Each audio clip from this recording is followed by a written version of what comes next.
بسم اللہ الرحمن الرحیم۔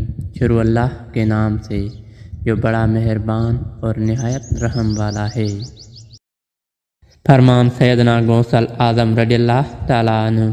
مومن سے مراد وہ شخص ہے جس کا قلب بشری صفات سے صاف اور غیر سے خالی ہو گیا ہو اور اس کے قلب میں ذات حق تعالیٰ کا عکس سمایا گیا ہو۔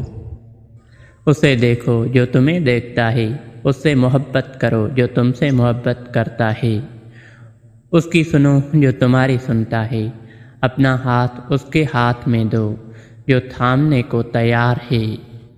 جب تک تیرا غرور اور غصہ باقی ہے، خود کو اہل علم میں شمار نہ کر۔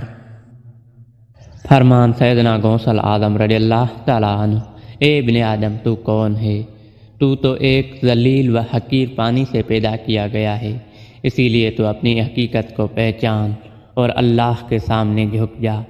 جب تیرے پاس تقویٰ نہیں ہے تو اللہ تعالیٰ اور اس کے نیک بندوں کے نزدیک تیری کوئی عزت نہیں ہے۔